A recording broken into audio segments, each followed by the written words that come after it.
This is the World Organic News for the week ending 23rd of April 2018. John Moore reporting. As discussed, the new vision statement for the podcast and blog is decarbonise the air and recarbonise the soil. With this in mind, I'm calling on listeners to put forward ideas for an interview episode once a month. If you know anyone who is doing either part of the vision, I'd love to hear from them. Or indeed, if you are on the front line doing the work yourself. And a big thank you to all those who have stepped forward to share their stories. These will be hitting the feed sometime in May. Now this week we begin with some interesting news from India.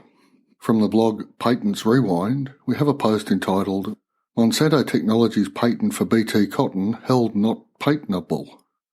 From the source article quoted in the post, Bloomberg, quote, Monsanto Co., the world's largest seed company, can't own a patent over genetically modified cotton seeds in India, a court ruled on Wednesday. The Delhi High Court verdict said that certain items such as seeds, plants and animals can't be patented under Indian laws. The court rejected Monsanto's plea to stop Nazavidi Seeds Limited, an estranged licensee of the company, from selling Bt cotton seeds in India, end quote. Let's unpack this. The article goes on to complain that non-Indian companies are being screwed over by decisions like this in the Indian courts, which come to judgments different from the US Supreme Court. So from the decision, the technology of Bt cotton is not outlawed as I would suggest it needs to be, just that it is not a patentable product under Indian law. I would outlaw these products because the technology used is designed to dump more glyphosate into the environment. The Bt cotton plants contain a gene variant which makes them resistant to the glyphosate. Once planted in ploughed fields, the crops are sprayed with glyphosate to kill any weed competition. This has a number of consequences. More glyphosate in the environment, more bare soil as the poison plants shrivel and die, and a reinforced monoculture.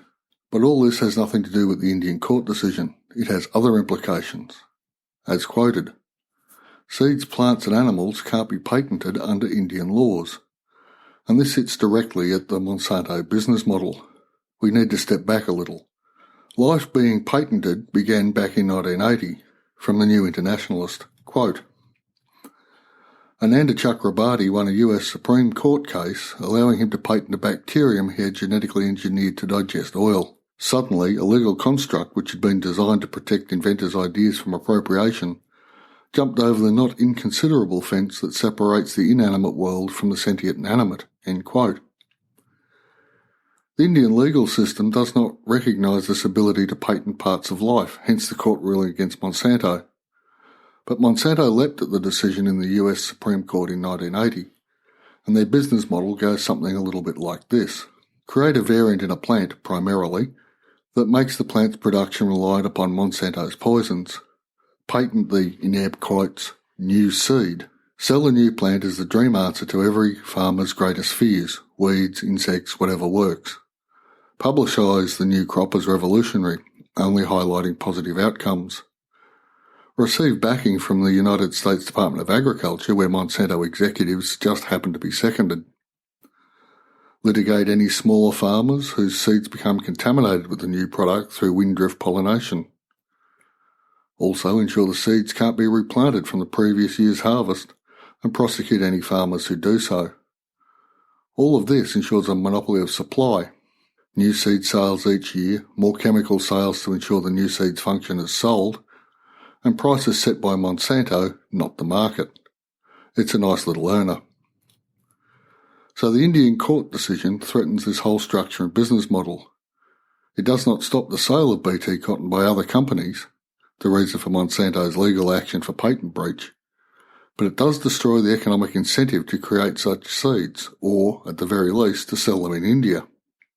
Once we as a species wake up to the fact that we have been conned by the likes of Monsanto, who never mentioned glyphosate-resistant weeds as a possibility, let alone an inevitability on a planet whose biological systems are driven by evolution, adding glyphosate even in the recommended amounts puts a new pressure on the weeds from an evolutionary standpoint.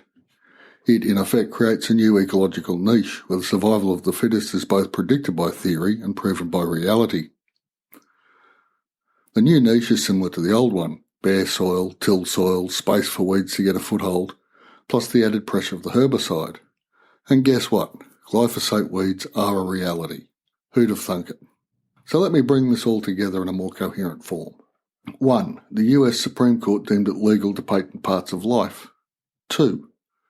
Monsanto and others exploited this decision to create plants which benefited from their core business of poison production. 3. They oversold the positives and neglected to mention the negative effects of their technologies.